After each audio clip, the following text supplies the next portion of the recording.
right now, in this exact moment. The person you cannot stop thinking about has something they need to tell you, not something casual, not something simple, something they have been carrying in silence for longer than you know, something that sits at the very center of everything that has been unresolved between you, and what Carl Jung discovered about why certain people reach us through thought before they ever speak a single word will silence every doubt you have had about what you have been feeling. Dr. Callum Reid kept a journal, not for himself exactly, for the patterns. Over the course of more than 2 decades of practicing depth psychology in a quiet stone building on the edge of Edinburgh, he had noticed something recurring with such consistency that he had stopped treating it as coincidence years ago. People came to him carrying the same experience, arriving in different bodies, different ages, different circumstances, but always with a version of the same thing. They would say, in one form or another, "I cannot stop thinking about this person." And then, within a short period, sometimes days, sometimes weeks, sometimes a handful of hours, something would shift in the external situation. A message would arrive. A chance encounter would occur. Something between the two people would move, quietly and without announcement, in exactly the direction that the repeated thinking had seemed to be pointing toward. He had stopped calling it coincidence, because coincidence, by definition, is random. And this was not random. It was specific. It was directional. It was, in his clinical observation, purposeful in a way that could not be adequately explained by any framework that did not include the possibility that consciousness operates in ways that ordinary, linear logic cannot fully account for. Carl Jung had a name for this. He called it synchronicity. A man named Oliver came to Dr. Reid in the middle of a grey February. He was 44 years old, a structural engineer by profession, which meant that his mind was trained to trust what could be measured, calculated, verified. He was not the kind of person who used words like energy, or connection, or signal, without visible discomfort. He sat down in the chair across from Dr. Reid, looked out the window at the rain for a moment, and then said, with the tone of a man confessing something he found slightly embarrassing, "I have been thinking about someone constantly for the past 3 weeks. Not obsessively, not in a way that interferes with my day. Just present. Like a low-frequency sound that you cannot quite locate but cannot stop being aware of. And I cannot explain it. And it is unlike me to not be able to explain things." Dr. Reid said, "What happens when the thought arrives?" Oliver considered the question. "It is not like remembering someone," he said slowly. "It is more like being made aware of them. Like a notification, except I do not know what the notification is for." Dr. Reid nodded. He had heard this description before, almost word for word, in different mouths, in different years. He said, "Jung would say that you are receiving something. The question is whether you are ready to understand what it is." Carl Jung spent decades studying what he called the collective unconscious, the vast shared layer of psychic reality that exists beneath the individual unconscious of every human being. He believed that we are not as separate from one another as our ordinary experience of daily life suggests.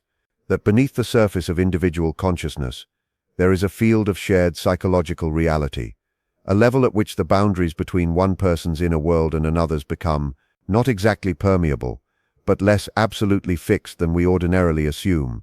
He documented hundreds of cases in which two people who shared a deep psychological bond, a bond formed through love, shared history, significant encounter, or profound mutual recognition, demonstrated what he called psychic proximity, even across physical distance. Cases in which one person thought intensely about another, and the other, without any conventional means of communication, responded. Cases in which a dream about a specific person was followed, with uncanny timing, by contact from that person. Cases in which the feeling of being thought about arrived before any external confirmation could have produced it. Jung was careful about these observations. He was a scientist. He did not reach for supernatural explanations when psychological ones were available. But he also believed that intellectual honesty required acknowledging what he actually observed, even when what he observed did not fit comfortably into the accepted frameworks of his time.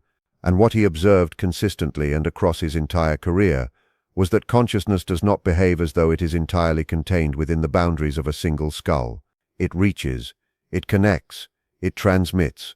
Not always, not between any two random people, but between people who share the specific kind of psychological bond that forms when two people have recognized each other at a depth that goes beyond the surface of ordinary social interaction. Oliver had known this person for 4 years. Not intimately, not in any way that the outside world would have identified as significant. But from their first conversation, something had been present between them that neither of them had named, and both of them had felt. A quality of recognition.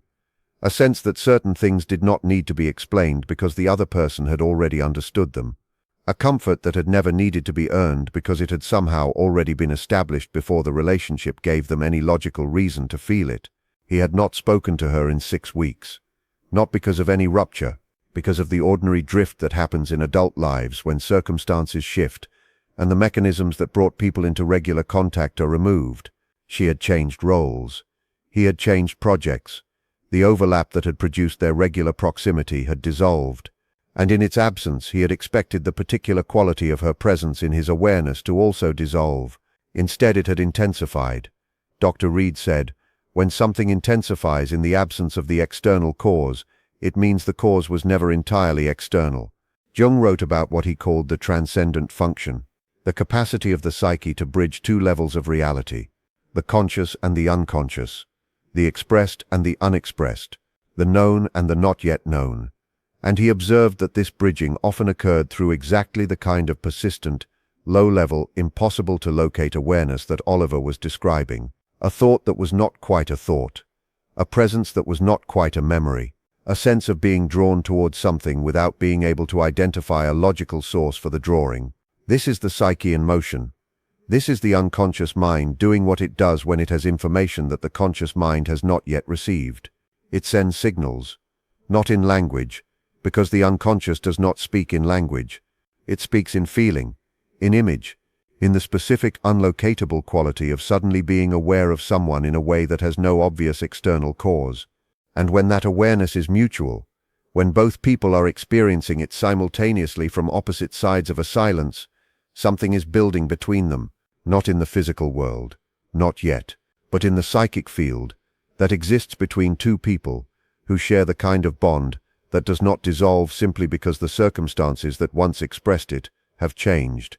Oliver asked the question that everyone eventually asks. But why? If she has something to tell me, why does she not simply tell me? Why does it come through in this oblique, unspoken way, instead of just arriving as a message? Dr. Reid smiled slightly. It was the smile of a man who had been asked this question many times and found it, each time, entirely reasonable and entirely worth answering carefully. Because, he said, what she needs to tell you is not something she has yet found the words for. It is not something she has consciously formulated into a message. It is something she knows at a level that is deeper than the words she currently has access to. And the psyche, which is extraordinarily efficient, is not waiting for her to find the words. It is already transmitting the substance, the feeling, the essential truth of what she needs you to receive. Through the only channel that bypasses the obstacles of language and timing, and the ordinary social friction of figuring out what to say. It transmits through thought, through the persistent, specific, impossible-to-dismiss quality of suddenly thinking about someone with a frequency and an intensity that has no adequate conventional explanation. This was what Dr. Reid had documented in his journal over 20 years. Not as mysticism, as clinical observation. The pattern was consistent and it was real. When someone appears in your thoughts with this specific quality of urgency and persistence, something is in motion between you, something that has not yet found its way into the visible world, but is already completely real in the invisible one. A woman named Priya came to Dr. Reid a year before Oliver. She was 37 years old, quietly intense, with the kind of intelligence that expressed itself in extremely precise observations about things other people overlooked. She had been thinking about a person she had known for 2 years and lost touch with. Not dramatically, just the ordinary way that connections fade when the structure that held them together changes. She had found herself thinking about this person every day for a month. Not longingly, not obsessively, just aware of them. In the way you are aware of something that is present in the room but not yet fully visible. She said, it does not feel like missing someone. Missing someone feels like absence.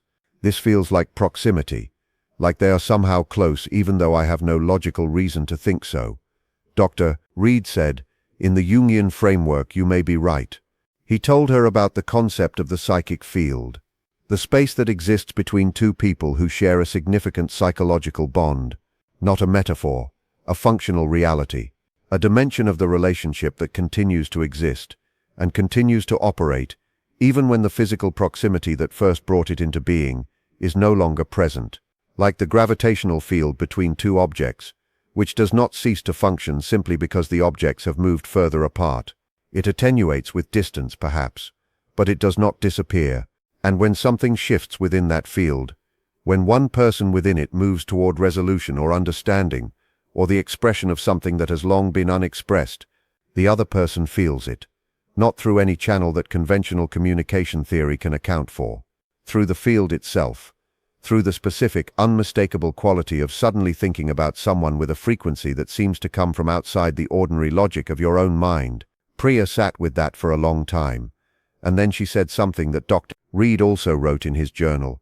She said, "So when I think of someone and it does not feel like a thought I am producing, it feels like a thought I am receiving.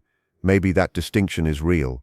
Maybe," Dr. Reed said, "that distinction is the most important thing to understand about this entire experience. Because if the thought is not being produced entirely by your own mind, if it is arriving with a quality that feels more like reception than generation, then the appropriate response is not to manage it, or suppress it, or explain it away. The appropriate response is to pay attention to it, to treat it with the seriousness that any genuine communication deserves.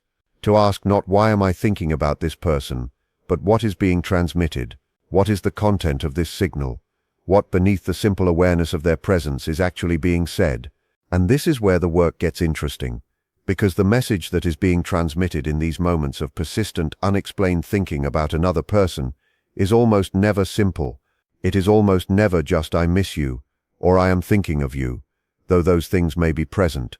It is usually something deeper, something that sits at the unresolved center of whatever exists between you, something that has been waiting, in both of you, for the right moment and the right opening, to finally move from silence into expression. What Dr. Reed found, over years of sitting with people who carried this experience, was that the message being transmitted was almost always one of three things, and understanding which of the three it was, he believed, was the key to understanding what to do with it. The first was the message of unfinished truth. Every significant relationship accumulates things that were never said, not necessarily because anyone was dishonest, but because the full truth of what two people mean to each other, what they have given each other, what they have failed each other, what they recognize in each other that they have never been able to say aloud, is almost always larger than the words that were actually exchanged. It lives in the spaces between what was said, in the moments that passed without being named, in the conversations that approached the real thing, and then veered, gently and mutually, back towards something safer. When someone appears in your thoughts with this specific quality of urgency, one of the things that urgency may be carrying is the weight of that unfinished truth, something that was never said between you that is asking, now in this form, to finally be acknowledged, not necessarily spoken aloud to the person. Sometimes the first step is simply to speak it to yourself, to finally allow yourself to know, clearly and without the protective vagueness that makes difficult truths easier to carry, what you actually feel, and what you actually need, and what actually happened between you and why it still matters. Oliver came to understand that the thing he had never said to the person he could not stop thinking about was something very simple and very large. He had never told her what her quality of attention had meant to him during a period in his life when he had felt in every other part of his existence fundamentally unseen. She had seen him, not in a dramatic way, in a quiet, consistent, utterly matter-of-fact way that had been, for reasons he was only now beginning to understand, one of the most significant gifts anyone had ever given him, and he had never told her, not because he did not know, but because he had not yet allowed himself to know how much it had mattered. That was the unfinished truth. And his psyche, which is always working toward wholeness whether the conscious mind is cooperating or not, had been sending him toward it for 3 weeks, through the only channel available to it, through the low, persistent frequency of her presence in his awareness. The second message that Dr. Reed identified was the message of unresolved feeling, different from unfinished truth. The unfinished truth is about something that was never said. The unresolved feeling is about something that was never fully felt, something that was experienced in the context of the relationship and then compressed into a more manageable form before it could be fully processed. Grief that became acceptance too quickly. Anger that became understanding before it had time to be anger. Love that became friendship before it had time to be love.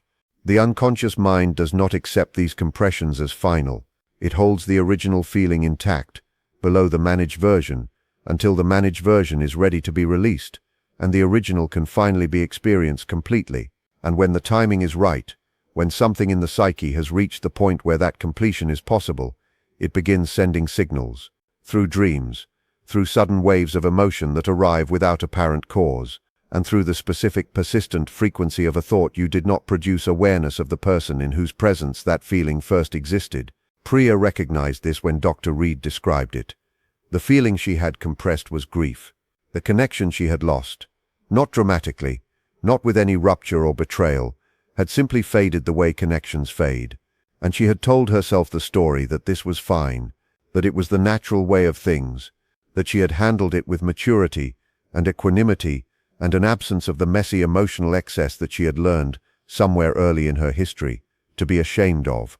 But the grief was still there, complete and intact and entirely unprocessed, beneath the equanimity she had arranged over it. And it had been waiting, with the extraordinary patience of the unconscious mind, for her to finally be ready to feel it. Her persistent thoughts of this person were the signal that the waiting was over, that she was ready, that the feeling that had been held in suspension for 2 years was now asking to be fully experienced and fully honored, and finally, completely released. The third message, and the one Dr. Reed considered the most significant of the three, was the message of imminent movement. This was the one that corresponded most directly to what he had documented in his journal over 2 decades. The observation that when someone appears in your awareness with this specific quality of urgency and persistence, something is frequently about to move in the external situation, not always, but with a frequency that he had long since stopped explaining away. Something between the two people is about to shift. A message is about to be sent. A decision is about to be made. A door that has been closed is about to open, or close permanently, or transform into something neither person expected. The psychic field between two significantly bonded people is sensitive to these movements before they reach the surface of the visible world. It registers them as changes in the quality of the signal, as an intensification of the awareness, as the specific feeling, impossible to precisely articulate, that something is approaching, that something is in motion, that has not yet arrived but is already real. Oliver received a message from the woman he had been unable to stop thinking about 11 days after his first session with Dr. Reed. The message was not dramatic. It was not a declaration. It was a simple, ordinary reaching out after a gap of 6 weeks, framed in the casual language of a professional connection being renewed. But beneath the casual language something was present that he recognized immediately. The same quality that had been present in his thoughts of her for 3 weeks. A reaching, a need to re-establish contact that had no adequate conventional explanation beyond the simple fact that something between them had not finished saying what it needed to say. He wrote to Dr. Reed afterward. He said, "I do not know how to explain what I felt when the message arrived. It was not surprise. It was more like confirmation. Like the signal I had been receiving for 3 weeks had finally found its way into the visible world." Dr. Reed wrote back, "That is exactly what happened." Priya's experience was different. No external contact arrived. But something else did. A dream extraordinarily vivid, in which the conversation she had never had with the person she had been thinking about finally took place, in which she said everything that had been waiting to be said, and felt everything that had been waiting to be felt, and she woke from it with her face wet, and her chest lighter than it had been in 2 years, as though something that had been held in suspension for a very long time had finally been allowed to complete itself. She came to her next session and said, "I think the message was for me, not about reaching out to them, just about finally feeling what I had refused to feel, and I think I have done it now. I think it is complete." Dr. Reed said, "That is also how the signal resolves. Sometimes the movement it was pointing toward was entirely interior, and the completion of the interior movement is the end of the signal." This is what he wanted people to understand about this experience, about the persistent, inexplicable, urgent feeling awareness of another person that arrives without announcement and refuses to be dismissed by logic or willpower, or the sensible application of moving on. It is real, not in the way that makes it simple or actionable, or easy to know what to do with, but real in the deeper sense, in the sense that it is carrying genuine information about something genuine, about something that exists between you and another person, in a field that your conscious mind does not have complete access to, but that your awareness, when it is quiet enough, can receive. The appropriate response to a signal is not to dismiss it. It is not to be overwhelmed by it either. It is to listen to it, to get quiet enough to hear what it is actually saying beneath the surface of its persistence, to ask honestly what has been left unsaid, what has been left unfelt, what is in motion between you that has not yet found its way into the visible world, and then to respond, not necessarily to the other person, not necessarily in any way that is externally visible at all, but to yourself, to the part of yourself that has been receiving this signal and has been waiting for you to be still enough and honest enough to finally decode it. Jung wrote that the privilege of a lifetime is to become who you truly are. And part of becoming who you truly are is learning to trust the intelligence of your own interior life. Learning to take seriously the signals that arrive not through the conventional channels of language and logic, but through the deeper channels of feeling and image, and the specific, unmistakable quality of a thought that feels more like a receiving than a producing. The person you have been thinking about has something urgent to tell you, something that has been moving toward expression through the only channel currently available to it, through the field between you, through the signal your awareness has been receiving. The question is not whether the message is real. The question is whether you are ready to hear it. Get quiet. Get still. Stop trying to explain the signal away, and start listening to what it is carrying.